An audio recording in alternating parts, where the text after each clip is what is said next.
Hello everyone, কী অবস্থা সবার? আশা করি সবাই ভালো আছো। আলহামদুলিল্লাহ, আমিও ভালো আছি। তো আজকে আমরা ফিজিওলজি পড়া শুরু করব। তোমরা ডান সাইডে দেখতে পাচ্ছ যে এখানে একটা বইয়ের ছবি দেওয়া আছে। এটা হলো সেই গাইটন বইয়ের ছবি, যেটা কিনা আমাদের ফিজিওলজির টেক্সট বুক। এই গাইটন নিয়ে অনেক গুজব আছে, অনেক ভয়ভীতি আছে। তো আমি তোমাদেরকে বলতে চাই যে গাইটন বইটা অনেক বড়। এই বইটা হলো আমাদের টিচার, দেন হচ্ছে মেডিকেল স্টুডেন্ট এবং পোস্ট গ্রাজুয়েশন স্টুডেন্ট যারা আছে সবার উদ্দেশ্যে লেখা। সো আমাদের এই বইয়ের সব কিছু জানার দরকার নাই। আমাদের যতটুকু জানা লাগবে ততটুকু আমরা ক্লাসের মধ্যে পড়াবো। তাহলে আমরা শুরু করি। আমরা ফিজিওলজির শুরুতেই হচ্ছে জেনারেল ফিজিওলজি। এই জেনারেল ফিজিওলজি এটাতে অনেকগুলো আইটেম আছে। তো আমরা আইটেম 1-এর মধ্যে যেই কোশ্চেনগুলো আসে বা যে টপিকগুলো আসে ওই টপিকগুলো নিয়েই আমরা পড়াশোনা করব। তো আমরা দেখি যে আইটেম 1-এর মধ্যে কি কি টপিক আছে।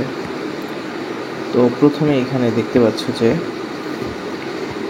What is physiology, what is the goal of physiology, branch of physiology, human physiology, এগুলো সম্পর্কে জানতে হবে। তারপর হচ্ছে বেসিস অফ লিভিং বডি, এটা সম্পর্কে জানবো।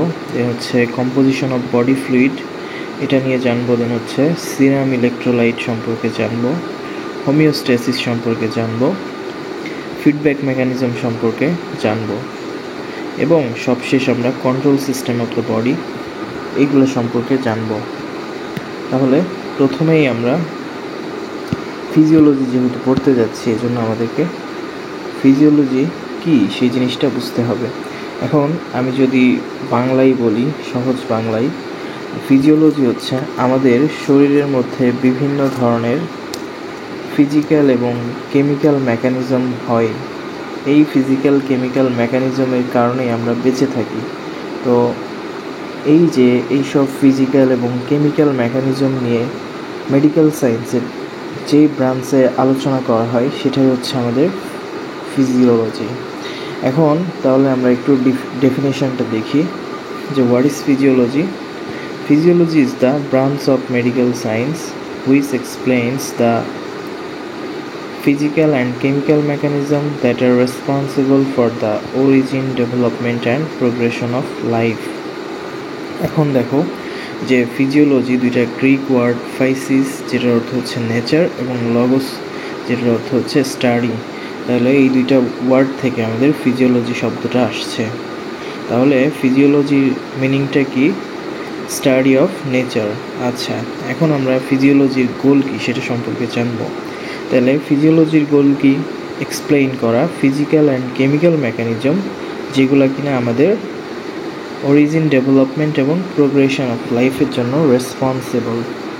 আচ্ছা, এখন আমরা জানবো হোয়াট ইজ হিউম্যান ফিজিওলজি। তাহলে ফিজিওলজির হচ্ছে অনেক ব্রাঞ্চ আছে, যেমন হচ্ছে human physiology, viral physiology, bacterial physiology, plant physiology etcetera. তাহলে আমাদের হিউম্যান ফিজিওলজি সম্পর্কে জানতে হবে।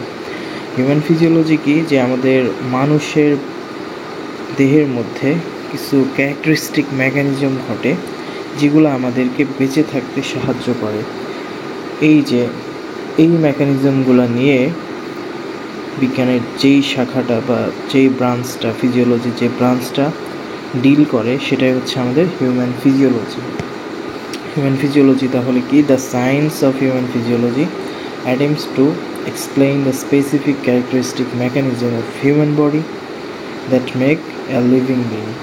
আচ্ছা, এখন আমরা জানবো যে বেসিস অফ লিভিং বডি। তাহলে আমরা ইতোমধ্যেই জেনে গেছি যে আমাদের দেহের স্ট্রাকচারাল অ্যান্ড ফাংশনাল ইউনিট কি? সেটা হচ্ছে সেলস। তাহলে এই সেলসের মধ্যে আমাদের সব ধরনের ফিজিক্যাল কেমিক্যাল মেকানিজমগুলো হয়ে থাকে, যেগুলো আমাদেরকে বেঁচে থাকতে সাহায্য করে। এখন আমাদের বডিতে কতগুলো সেল আছে? 75 to 100 ট্রিলিয়নস অফ সেলস। আচ্ছা, এখন আমরা বডি ফ্লুইড সম্পর্কে জানব। তাহলে আমরা ছোটোবেলায় জেনেছিলাম যে আমাদের শরীরের ম্যাক্সিমামই হচ্ছে কি ওয়াটার।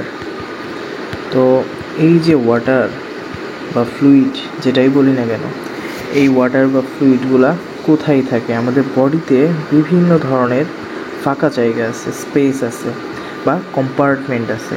ওই যে কম্পার্টমেন্টগুলা, ওই কম্পার্টমেন্টের মধ্যে আমাদের এই ফ্লুইডগুলা থাকে। তাহলে আমরা যদি বডি ফ্লুইডকে ডিফাইন করি, হোয়াট ইজ বডি ফ্লুইড, তাহলে আমাদের বলতে হবে fluid present in different compartment of the body is called body fluid. আচ্ছা, এখন বুঝলাম যে বডি ফ্লুইড কী। এখন বুঝতে হবে যে বডি ফ্লুইডের পরিমাণটা কতটুকু। তো আমরা হচ্ছে আমাদের বডি ফ্লুইডের পরিমাণটা হচ্ছে 60% of the total body weight. আমাদের টোটাল বডি ওয়েটের 60% হচ্ছে বডি ফ্লুইড। এখন এই বডি ফ্লুইডটা কিভাবে আমাদের কম্পার্টমেন্টগুলোতে ডিস্ট্রিবিউট হয় এটা আমরা দেখব। তাহলে আমরা প্রথমে কিছু বেসিক জিনিস শিখে নিই। সেটা হচ্ছে আমাদের, এটা যদি একটা সেল হয়, ধরে নিলাম এটা আরেকটা সেল, এটা আরেকটা সেল, আর এগুলো হচ্ছে ইন্টারসেলুলার স্পেস। দুইটা সেলের মাঝখানে যে স্পেসগুলো আছে, these are intracellular space, intercellular space. তাহলে আমরা দেখতে পাচ্ছি যে সেলের ভিতরে কিছু ফ্লুইড আছে। এই ফ্লুইডগুলোকে কি বলা হয়? এই ফ্লুইডগুলোকে বলা হয় আইসিএফ বা ইন্ট্রাসেলুলার ফ্লুইড। আবার কিছু ফ্লুইড আছে আমাদের সেলের বাইরে, এই ফ্লুইডগুলোকে কি বলা হয়? ইসিএফ বা এক্সট্রা সেলুলার ফ্লুইড। তাহলে ইন্ট্রাসেলুলার ফ্লুইড কতটুকু থাকবে আর এক্সট্রা সেলুলার ফ্লুইড কতটুকু থাকবে? এখন আমরা দেখি যে আমাদের টোটাল ধরে নিলাম একটা অ্যাডাল্ট ম্যান যার কিনা ওয়েট 70 কেজি। তাহলে 70 কেজির 60% কত হয়? 70 কেজির 60% হয় 42 লিটার। তাহলে এটাই হচ্ছে আমাদের টোটাল বডি ফ্লুইডের পরিমাণ। এখন এই টোটাল বডি ফ্লুইডের 1/3 পরিমাণ কোথায় থাকবে? এক্সট্রা সেলুলার ফ্লুইড হিসেবে। তাহলে এই 42 লিটারের 1/3 কত হবে? সেটা হবে 14 লিটার। তাহলে আমাদের এই যে এক্সট্রা সেলুলার ফ্লুইড, এটার পরিমাণ হচ্ছে 14 লিটার। অন্যদিকে আমরা যদি টোটাল ফ্লুইড থেকে এক্সট্রা সেলুলার ফ্লুইড বাদ দিই, তাহলে যতটুকু থাকে সেটা হচ্ছে 2/3 of the total body weight. সেটা হচ্ছে 42 লিটার মাইনাস 14 লিটার, সেটা হচ্ছে 28 লিটার। এই 28 লিটার হচ্ছে আমাদের ইন্ট্রাসেলুলার ফ্লুইড। এগুলো হচ্ছে আমাদের এই যে সেলের ভিতরে থাকবে। আর এই যে 14 লিটার, এগুলো হচ্ছে আমাদের সেলের বাইরে বিভিন্ন জায়গায় থাকবে। তাহলে এখন আমরা দেখব যে এক্সট্রা সেলুলার ফ্লুইড কোথায় কোথায় কিভাবে থাকতে পারে। তো প্রথমতে আমরা পড়ছিলাম যে আমাদের প্লাজমা বা রক্ত রস, আমাদের রক্তের বা ব্লাডের একটা কম্পোজিশন ছিল প্লাজমা। ওই প্লাজমাতে 3 লিটার থাকবে আমাদের হচ্ছে এক্সট্রা সেলুলার ফ্লুইড। তাহলে এক্সট্রা সেলুলার ফ্লুইড প্লাজমা হিসেবে থাকবে 3 লিটার। এরপর ইন্টারস্টিশিয়াল ফ্লুইড হিসেবে থাকবে 11 লিটার। ইন্টারস্টিশিয়াল ফ্লুইড মানে কি? ইন্টারস্টিশিয়াল ফ্লুইড মানে হচ্ছে দুইটা সেলের মাঝখানে বা দুইটা জিনিসের মাঝখানে, যে কোনো দুইটা স্পেসের মাঝখানে, ঠিক আছে, এইরকম জায়গাগুলোতে যে ফ্লুইডগুলো থাকবে সেগুলো হচ্ছে ইন্টারস্টিশিয়াল ফ্লুইড। তো কোথায় কোথায় থাকে এই 11 লিটার ফ্লুইড? সেটা হচ্ছে ইন্টারস্টিশিয়াল লিম্ফ ফ্লুইড হিসেবে থাকে, fluid in dense connective tissue, তারপর ট্রান্সসেলুলার ফ্লুইড, দুইটা সেলের মাঝখানে যেটা থাকে সেটা হচ্ছে ট্রান্সসেলুলার ফ্লুইড। এই ট্রান্সসেলুলার ফ্লুইড হিসেবে কোথায় কোথায় থাকে? সিএসএফ বা সেরিব্রো স্পাইনাল ফ্লুইড। আমাদের যে ব্রেনের মধ্যে যে ফ্লুইড থাকে, ব্রেন যেখানে ভাসে, সেটা হচ্ছে সিএসএফ। তারপর ইন্ট্রাওকুলার ফ্লুইড, আমাদের চোখের ভিতরেও কিছু ফ্লুইড আছে, এগুলোকে বলা হয় intraocular fluid. Fluid in the GIT and respiratory tract, আমাদের পরিপাকতন্ত্র এবং শ্বসনতন্ত্রের মধ্যে ফ্লুইড থাকে, এগুলো হচ্ছে এই যে এটা। এরপর হচ্ছে আমাদের পোটেনশিয়াল স্পেস, যেমন হচ্ছে প্লুরাল ক্যাভিটি, দুইটা প্লুরা, আমরা জানি যে প্লুরার মধ্যে দুইটা লেয়ার থাকে। তো এই দুইটা লেয়ারের মধ্যে যে স্পেসটা থাকে সেটা হচ্ছে প্লুরাল ক্যাভিটি।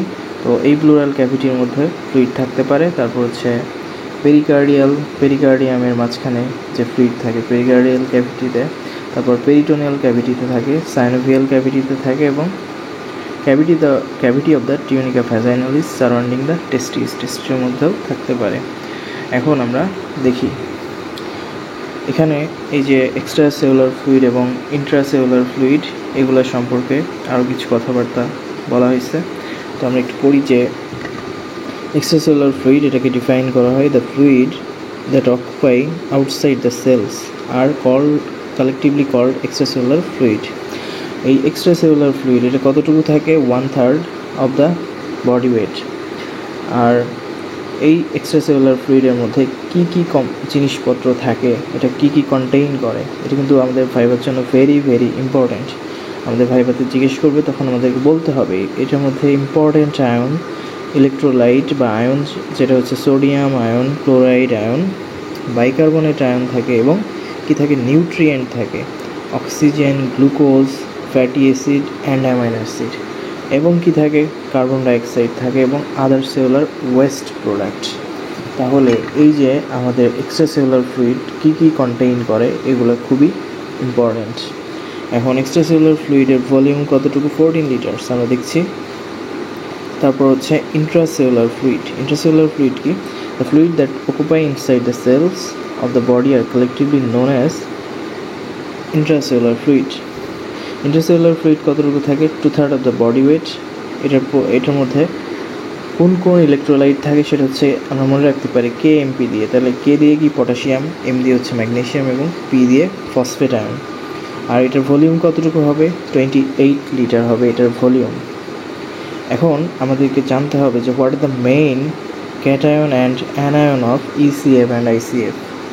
তাহলে আমরা একটু দেখি, আমাদের এখান থেকে সব কিছু লাগবে না, আমরা জাস্ট কয়েকটা জিনিসই লাগবে। সেটা হচ্ছে মেইন ক্যাটায়ন, মেইন অ্যানায়ন। এখান থেকে লাগবে সোডিয়াম, তারপর হচ্ছে পটাশিয়াম, আর এদিকে ক্লোরিন এবং বাইকার্বনেট। তাহলে এগুলো আমাদের এই যে মানসহ মুখস্থ করতে হবে। তো সোডিয়াম কতটুকু থাকে সেটা হচ্ছে 135 to 145 milli equivalent per litre. এরপর ক্লোরাইড কতটুকু থাকে সেটা হচ্ছে 95 to 106 milli equivalent per litre.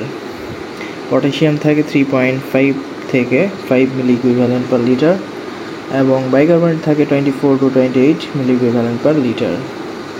আর আমাদের ICF এর এখান থেকে জানতে হবে পটাশিয়াম এবং ফসফেট সাথে ম্যাগনেসিয়াম, এই তিনটা। তাহলে পটাশিয়াম কতটুকু থাকে ICF এ? এটা হচ্ছে 135 to 142 milli equivalent per litre. Magnesium থাকে 20 to 30 milli equivalent per litre, আর ফসফেট থাকে হচ্ছে 50 to 60 milli equivalent per litre. এগুলো আমাদেরকে মুখস্থ রাখতে হবে।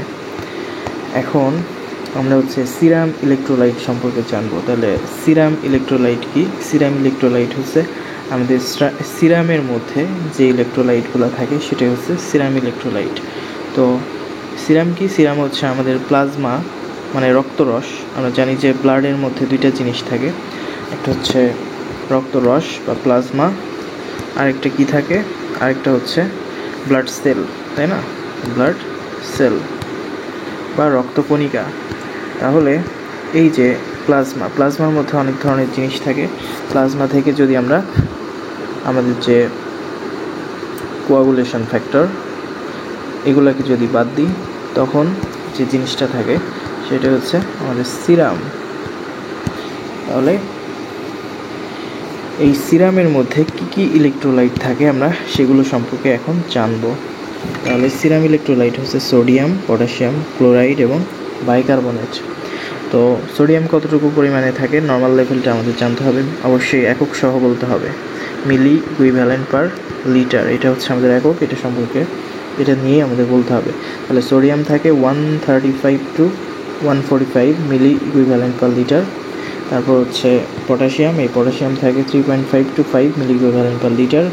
ক্লোরাইড থাকে হচ্ছে 95 to 106 বা 106 মিলি ইকুইভ্যালেন্ট পার লিটার। বাইকার্বনেট থাকে 24 to 28 milli equivalent per litre. এখন আমরা মোটামুটি অনেক কিছু সম্পর্কে জানলাম। আমাদেরকে জানতে হবে difference between ECF and ICF. তো প্রথম কথা, ইসিএফ কোথায় থাকে, ইসিএফ কি, আইসিএফ কি? সেটা হচ্ছে ইসিএফ হচ্ছে প্রেজেন্ট আউটসাইড দ্য সেল, সেলের বাইরে থাকে। ICF present inside the cell. তারপর ইসিএফের মধ্যে মেইন আয়ন কোনগুলো থাকে? Sodium, calcium, chloride, bicarbonate. আর আইসিএফের মধ্যে মেইন হচ্ছে ওই যে বলছিলাম KMP, তাহলে কি? পটাশিয়াম, ম্যাগনেসিয়াম এবং ফসফেট। এরপর ইসিএফের টোটাল অ্যামাউন্ট কত? 14 লিটার। আর আইসিএফের টোটাল অ্যামাউন্ট 28 লিটার। দেন হচ্ছে ইসিএফে আমরা দেখছিলাম যে কী করে, এটা প্রোভাইড আয়ন, নিউট্রিয়েন্ট এবং ওয়েস্ট প্রোডাক্ট, তাই না? আর আইসিএফ কী করে? এখানে essential fluid media inside the cell for chemical রিয়াকশনের জন্য এসেনশিয়াল ফ্লুইড হিসেবে কাজ করে। তারপর আমরা আইসিএফের মধ্যে দেখব যে অক্সিজেনের পার্শিয়াল প্রেশার সেটা বেশি থাকে। সেটা কত? 35 থেকে 35 মিলিমিটার মার্কারি। আর আইসিএফে অক্সিজেনের পার্শিয়াল প্রেশার কম থাকে, সেটা হচ্ছে 20 মিলিমিটার মার্কারি। তারপর দেখব যে ইসিএফের মধ্যে কার্বন ডাইঅক্সাইডের পার্শিয়াল প্রেশারটা কম থাকবে, আবার আইসিএফের মধ্যে কার্বন ডাইঅক্সাইডের পার্শিয়াল প্রেশারটা বেশি থাকবে। আচ্ছা, তো এগুলো মোটামুটি বলতে পারলেই হবে, কয়েকটা লিখতে। তো রিটেনে আসতে পারে, এটা ভাইভাতেও ধরতে পারে। এখন আমরা খুবই ইম্পর্টেন্ট টপিক, হোমিওস্ট্যাসিস। এটা ছাড়া আইটেম পাস হবে না। তাহলে হচ্ছে মাস্ট নো, এটাকে জানতেই হবে, পারতেই হবে, এটা ছাড়া আইটেম পাস হবে না। এখন হোমিওস্ট্যাসিস জিনিসটা কি আমরা একটু বোঝার চেষ্টা করি। হোমিওস্ট্যাসিস হচ্ছে maintenance of nearly constant condition in the internal environment is called homeostasis. কোনো একটা ওয়ার্ডও বাদ দেওয়া যাবে না, এখানে যেভাবে দেওয়া আছে ঠিক এভাবেই মুখস্থ করতে হবে। তাহলে হোমিওস্ট্যাসিস জিনিসটা কি আমরা যদি বাংলায় বলি, আমরা বলি না যে আমাদের অভ্যন্তরীণ পরিবেশ রক্ষা করা বা ভারসাম্য রক্ষা করা। তো এই অভ্যন্তরীণ ভারসাম্য রক্ষা করার যে প্রক্রিয়া, ওইটাই হচ্ছে আমাদের হোমিওস্ট্যাসিস। এই হোমিওস্ট্যাসিস ওয়ার্ডটা প্রথম কে বলেন? এটা হচ্ছে WV ক্যানন। তিনি এই ওয়ার্ডটা প্রথম আমাদেরকে পরিচয় করান।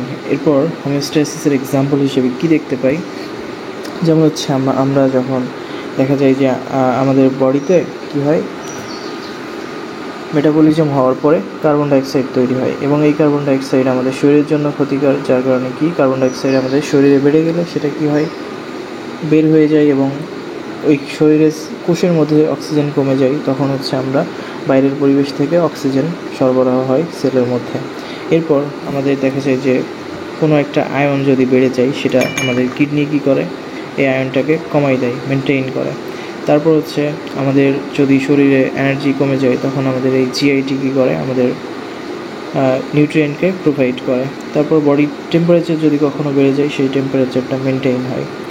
এইভাবেই আর কি আমাদের হোমিওস্ট্যাসিসগুলো হয়। তো হোমিওস্ট্যাসিস মূলত দুই ধরনের মেকানিজম দিয়ে হয়ে থাকে।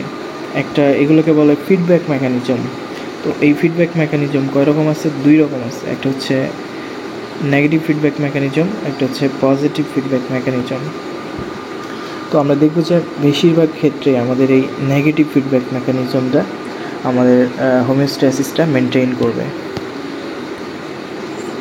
তো এই ফিডব্যাক মেকানিজমে যাওয়ার আগে আমরা একটু ইন্টারনাল এনভায়রনমেন্ট সম্পর্কে জানব। এটাও আমাদের মাস্ট নো কোশ্চেন, ঠিক আছে? মাস্ট নো কোশ্চেন, ভাইভাতে ধরলে অবশ্যই পারতে হবে যে হোয়াট ইজ ইন্টারনাল এনভায়রনমেন্ট। তো আমরা একটা সিনারিও চিন্তা করি যে আমাদের পরিবেশে, আমাদের চারপাশে যা কিছু আছে, এগুলো নিয়েই হচ্ছে আমাদের পরিবেশ। তো আমরা কি করি, আমরা হচ্ছে আমাদের যা কিছু দরকার হয় সেগুলো আমরা পরিবেশ থেকে নিই। যেমন আমাদের যদি অক্সিজেন দরকার হয়, সেই অক্সিজেনটা নিই। আবার আমাদের খাবার দরকার হলেও পরিবেশ থেকেই তো আমরা ফসল উৎপাদন করে খাই। পানির দরকার হলেও সেটা পরিবেশ থেকে আসে। আবার আমাদের যখন কোনো কিছু ওয়েস্ট প্রোডাক্ট তৈরি হয়, যেমন ময়লা আবর্জনা, সেগুলো আমরা কী করি, পরিবেশেই ফেলি। এরপর আমরা আমাদের যখন হচ্ছে বডিতে কার্বন ডাইঅক্সাইড তৈরি হয়, সেগুলোও কিন্তু আমরা পরিবেশের মধ্যেই বর্জন করি, ত্যাগ করি। তাহলে এই যে পরিবেশের মধ্যে আমাদের সব কিছু আদান প্রদান হয়, আমাদের যা দরকার সেটা আমরা পরিবেশ থেকে পাই, এবং আমাদের যা দরকার না সেটা আমরা পরিবেশে ফেরত দিই। তো এই যে ব্যাপারটা, এটাই হচ্ছে আমাদের যে সেল আছে, আমাদের বডির মধ্যে যে কোষগুলো আছে, ওই কোষগুলোর ক্ষেত্রেও ঘটে। তাহলে আমরা একটু আগে পড়ছিলাম যে আমাদের সেলের মধ্যে যে ফ্লুইডগুলো থাকে সেগুলোকে কি বলে? আইসিএফ। আর সেলের বাইরে যে ফ্লুইডগুলো থাকে সেগুলোকে কি বলে? ইসিএফ। তাহলে আমরা ইসিএফের ক্ষেত্রে কিছু ইম্পর্টেন্ট কন্টেন্ট দেখেছিলাম যে ইসিএফ কন্টেইন নিউট্রিয়েন্ট, তারপর ইসিএফ কন্টেইন অক্সিজেন, দেন হচ্ছে ইসিএফ কন্টেইন কার্বন ডাইঅক্সাইড, দেন হচ্ছে কিছু ইম্পর্টেন্ট কি থাকে? আয়ন থাকে। তাহলে আমরা একটা জিনিস এখানে দেখতে পাচ্ছি যে আমাদের সেলের যা কিছু দরকার সেগুলা আমাদের সেলগুলো গ্রহণ করবে কোত্থেকে? এই যে ইসিএফ থেকে। কোনো নিউট্রিয়েন্ট দরকার, সে ইসিএফ থেকে গ্রহণ করবে। অক্সিজেন দরকার, সেটা ইসিএফ থেকে গ্রহণ করবে। আবার আমাদের সেলের মধ্যে বিভিন্ন কেমিক্যাল রিয়াকশান শেষে যে ওয়েস্ট প্রোডাক্টগুলো তৈরি হবে সেটা আবার সেল কী করবে? এই যে আমাদের ইসিএফের মধ্যে এক্সক্রিট করবে। এই জন্য আমাদের এই ইসিএফটাকে বলা হয় ইন্টারনাল এনভায়রনমেন্ট। এখন আমরা এখানে একটু যদি পড়ি, লেখা আছে দেখি যে 1/3 of the total body weight is extracellular fluid ECF. All the cell in our body lies in this fluid. তাহলে আমাদের সকল সেলগুলাই এই ফ্লুইডের মধ্যে থাকে। And from this take up oxygen and nutrient, এবং এই ইসিএফ থেকে আমাদের সেলগুলো কী করে? অক্সিজেন এবং নিউট্রিয়েন্ট গ্রহণ করে। And they discharge metabolic waste product, এবং মেটাবলিক ওয়েস্ট প্রোডাক্টগুলোকে এখানেই ডিসচার্জ করে। This is why extracellular fluid is called internal environment of the body. আর এটাকে কি বলা হয়? এটাকে বলা হয় মিলিয়া ইন্টেরিয়র। এটা মাথায় রাখতে হবে যে ইন্টারনাল এনভায়রনমেন্টকে কি বলা যায়? মিলিয়া ইন্টেরিয়র। তাহলে ওই যে আমি বললাম যেভাবে আমাদের মানুষের যেরকম পরিবেশের সাথে সম্পর্ক সেরকমভাবে সেলের একটা সম্পর্ক রয়েছে। তো এটাই আর কি। এরপর হচ্ছে এই মিলিয়া ইন্টেরিয়র, এই ওয়ার্ডটা একজন ফিজিওলজিস্ট ক্লড বার্নার্ড তিনি প্রথম এই ওয়ার্ডটা হচ্ছে ইউজ করেন। এরপর হচ্ছে আমরা আমরা হচ্ছে ইম্পর্টেন্স সম্পর্কে জানবো ইন্টারনাল এনভায়রনমেন্টে। তো সহজ কথা যে কি করে আমাদের যা যা দরকার আমাদের সেলের গ্রোথের জন্য সেগুলো হচ্ছে আমরা এই ইসিএফ থেকে নিব। তাহলে ইসিএফ কী করবে? Provide oxygen and nutrient. আর কী করবে? ইসিএফে হচ্ছে ডিসচার্জ হবে মেটাবলিক ওয়েস্ট প্রোডাক্টগুলো, তার মানে কি? Eliminate waste product. আচ্ছা, তাহলে এটা গেল। এখন হচ্ছে আমরা ফিডব্যাক মেকানিজম সম্পর্কে জানবো। তাহলে এখন আমরা নেগেটিভ ফিডব্যাক মেকানিজম সম্পর্কে জানবো। এটা আমরা মনে রাখবো যে কমা, বাড়া এবং বাড়া কমা এই সম্পর্ক। তাহলে নেগেটিভ ফিডব্যাক মেকানিজম হচ্ছে এমন একটা মেকানিজম যে মেকানিজমটা কী করবে? আমাদের বডিতে কোনো কিছু কমে গেলে সেটাকে বাড়াই দিবে, আবার কোনো কিছু বেড়ে গেলে সেটাকে কী করবে? কমাই দিবে। তাহলে আমরা এটা ডেফিনেশন সম্পর্কে জানতে হবে, এটা পরীক্ষায় ধরবে। If some factor becomes excessive or deficient, A control system which consists of a series of changes that return the factor toward a certain mean value, thus maintaining homeostasis is called negative feedback mechanism. তার মানে বুঝাচ্ছে যে আমাদের যদি কোনো factor বেড়ে যায় অথবা কমে যায় তাহলে একটা কন্ট্রোল সিস্টেম, যেটা কিনা একটা সিরিজ অফ চেঞ্জ, অনেকগুলো পরিবর্তন নিয়ে গঠিত, এটা কি করবে? ওই ফ্যাক্টরটাকে একটা মিন ভ্যালুর দিকে নিয়ে যাবে এবং এভাবে কি করবে? আমাদের হোমিওস্ট্যাসিসটাকে মেনটেন করবে। তার মানে কি? যদি কোনো ফ্যাক্টর বেড়ে যায় সেটা হচ্ছে কমাবে, কোনো ফ্যাক্টর কমে যায় সেটা বাড়াবে। এখন এক্সাম্পল কি? যে most of the control system of the body act by this mechanism. তো সেগুলো কী কী আমরা একটু দেখি। প্রথমে হচ্ছে ব্লাড প্রেশার কন্ট্রোল সিস্টেম। যদি কখনো আমাদের ব্লাড প্রেশার বেড়ে যায় তাহলে আমাদের এই নেগেটিভ ফিডব্যাক মেকানিজম কী করে? আমাদের ব্লাড প্রেশারটাকে কমাই দেয়। ব্লাড প্রেশার যদি কখনো কমে যায় তাহলে ব্লাড প্রেশারটাকে বাড়াই দিবে। এভাবে কী করবে? নেগেটিভ ফিডব্যাক মেকানিজম হোমিওস্ট্যাসিসটাকে মেনটেন করবে। আবার কার্বন ডাইঅক্সাইড কনসেন্ট্রেশন, এটাকে কীভাবে রেগুলেট করে? যদি আমাদের বডিতে কার্বন ডাইঅক্সাইডের পরিমাণটা বেড়ে যায় তখন কি হয়? আমরা পালমোনারি ভেন্টিলেশনটা বাড়াই দিবে এবং বেশি বেশি পরিমাণে কার্বন ডাইঅক্সাইড বাইরে বের হয়ে যাবে এবং হচ্ছে তখন কার্বন ডাইঅক্সাইডের পরিমাণটা শরীরের মধ্যে কমে যাবে।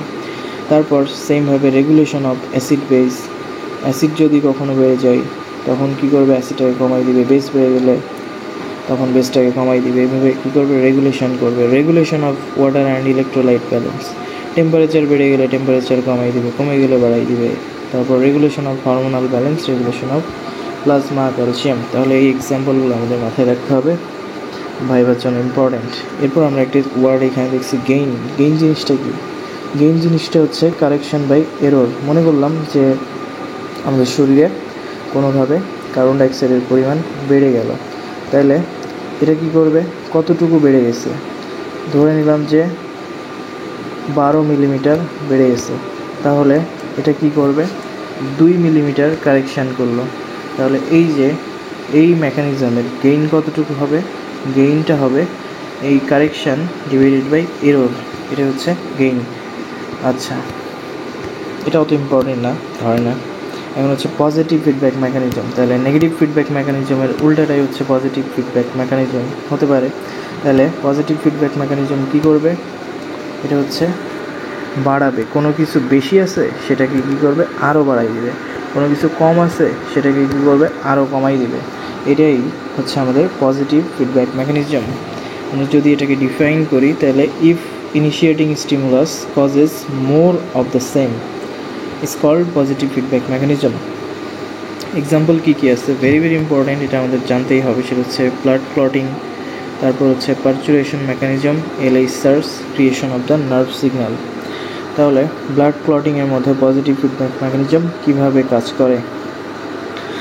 এখন যখন আমাদের কোথাও পাংচার হয় ভেইন বা ব্লিডিং হয়, তখন কি হবে, আশপাশে যতগুলা প্লাটিলেট আছে সে কী করবে, আরও তার পাশে যতগুলা সে প্রথমে অ্যাক্টিভ হবে, হওয়ার পরে তার আশপাশে আরও প্লাটিলেটকে অ্যাক্টিভ করবে। এইভাবে অনেকগুলো প্লাটিলেটকে সে অ্যাগ্রিগেট করবে, করার পরে এখানে কি একটা প্লাগ ফর্মেশন করবে এবং ফাইব্রিন চালক করবে, তৈরি করবে, যার মাধ্যমে এটা কি করবে, এখানে ব্লিডিংটা বন্ধ হয়ে যাবে এবং ব্লাড ক্লটিং হয়ে যাবে। এরপর এই যে পারচুরেশন মেকানিজম বা চাইল্ড বার্থের সময় যেটা হয়, যে প্রথমে আমাদের ইউটেরাসটা কন্ট্রাক্ট করে, তারপর কি হয়, বেবির মাথাটা সার্ভিক্সের মধ্য দিয়ে নিচের দিকে নামতে থাকে, তখন কি হয়, সার্ভিক্সটা স্ট্রেস হয়। এরপর এই যে সার্ভিক্সটা স্ট্রেস হলো, এই সিগন্যালটা আবার আমাদের ব্রেইনে যাবে। ব্রেইনে যাওয়ার পর কি করবে, আমাদের ইউটেরাসটা আরও জোরে কন্ট্রাক্ট হবে। তাহলে এভাবে কন্ট্রাকশন যখন হবে, তখন আস্তে আস্তে দেখা যাবে যে আমাদের বেবিটা সম্পূর্ণরূপে বাইরে বের হয়ে আসবে। তাহলে এই যে শুরুর দিকে একটা কন্ট্রাকশন ছিল, সেটা কিনা আরও কন্ট্রাকশন বাড়াই দিল এবং চাইল্ড বার্থটাকে সম্পূর্ণ করলো। এটাই হচ্ছে আমাদের এই যে পজিটিভ ফিডব্যাক মেকানিজমের একটা এক্সাম্পল। এরপর হচ্ছে জেনারেশন অফ নার্ভ সিগন্যাল। আমাদের যে নার্ভ সিগন্যাল, সেটাও কিন্তু পজিটিভ ফিডব্যাক মেকানিজমের মাধ্যমে হয়। প্রথমে আমাদের যে কোনো একটা নার্ভ ফাইবার সেটা স্টিমুলেট হয় এবং সেখানে, এটা অত বেশি জানার দরকার নেই, এটা তোমরা জানবা যখন ফিজিওলজি পড়বা পরবর্তী চ্যাপ্টার তখন। তো এটা মোটামুটি হচ্ছে এটাই জেনে রাখা, হচ্ছে জেনারেশন নার্ভ সিগন্যাল জেনারেশনের ক্ষেত্রে আমাদের পজিটিভ ফিডব্যাক মেকানিজমটা ব্যবহার হয়। এখন আমরা জানবো যে পজিটিভ ফিডব্যাক মেকানিজম কি ভালো সবসময়, নাকি এর খারাপ দিকও আছে। তো আমরা জানি যে কোনো কিছুই বেশি ভালো না, সেমভাবে পজিটিভ ফিডব্যাক মেকানিজমও সবসময় ভালো না। অনেক সময় এটা হচ্ছে আমাদের ভিসিয়াস সাইকেলের দিকে নিয়ে যায় এবং আমাদের হচ্ছে মৃত্যু পর্যন্ত ঘটাতে পারে। তো এখন এটা কখন হয়, যে আমরা মনে করলাম যখন আমাদের বডিতে কোথাও কেটে গেল এবং সেখানে ব্লিডিং হয়ে বডি থেকে 2 লিটার ব্লাড বের হয়ে গেল। তো যখন আমার বডি থেকে 2 লিটার ব্লাড বের হয়ে যাবে, তখন দেখা যাবে যে আমাদের রক্তের পরিমাণ কমে যাবে। রক্তের পরিমাণ যদি এভাবে কমে যায়, তখন আমাদের সকল সেলগুলোতে রক্ত কম পরিমাণে পৌঁছাবে এবং আস্তে ধীরে দেখা যাবে যে আমাদের যেখানে রক্ত পৌঁছাচ্ছে না, ওই সেলগুলো আস্তে আস্তে মারা যাবে। তো এইভাবে কি আমাদের মৃত্যুর কোলে ঢলে পড়তে পারি আমরা। আচ্ছা, এরপর আমরা বডির কন্ট্রোল সিস্টেম সম্পর্কে জানবো। তো আমাদের বডিতে অনেকগুলো সিস্টেম আছে, সেই সিস্টেমগুলো কী কী এখানে আমরা দেখতে পাচ্ছি যে কার্ডিওভাস্কুলার সিস্টেম, ডাইজেস্টিভ সিস্টেম হচ্ছে endocrine system, immune system, integumentary system, musculoskeletal system, nervous system, reproductive system, respiratory system, urinary system. তো এই সিস্টেমগুলোর মেজর ফাংশন কী কী এগুলো আমাদেরকে জানতে হবে। কার্ডিওভাস্কুলার সিস্টেম এটা কী করে, মেইনলি ট্রান্সপোর্টেশনের কাজ করে। তারপর ডাইজেস্টিভ সিস্টেম এটা কী করে, আমাদের nutrition, provide nutrient and excrete waste product. তারপর এন্ডোক্রাইন সিস্টেম মানে হরমোন তন্ত্র, এটা কী করে, বিভিন্ন ধরনের রেগুলেশন করে, হরমোন দিয়ে রেগুলেশন করে। ইমিউন সিস্টেম কী করে, আমাদেরকে ইমিউনিটি প্রদান করে। ইন্টেগুমেন্টারি সিস্টেম বা স্কিন যেটা, এটা কী করে, প্রোটেকশন করে এক্সটার্নাল এনভায়রনমেন্ট থেকে। এরপর হচ্ছে মাস্কুলোস্কেলিটাল সিস্টেম, এটা হচ্ছে মুভমেন্টে হেল্প করে। নার্ভাস সিস্টেম আমাদের কী করে, কোঅর্ডিনেশনে হেল্প করে। রিপ্রোডাক্টিভ সিস্টেম আমাদের কী করে, প্রোক্রিয়েশন বা জননে সাহায্য করে। রেসপিরেটরি সিস্টেমের মাধ্যমে কী হয়, অক্সিজেন এবং কার্বন ডাইঅক্সাইড এক্সচেঞ্জ হয়। আর ইউরিনারি সিস্টেমের মাধ্যমে কী হয়, আমাদের আয়নের কনসেন্ট্রেশন সেটা মেনটেন হয় এবং ওয়েস্ট প্রোডাক্টগুলো এলিমিনেট হয়। তাহলে আজকের ক্লাস আমরা এখানেই শেষ করছি। পরবর্তী ভিডিওতে আমরা অন্য কোনো টপিক নিয়ে কথা বলবো।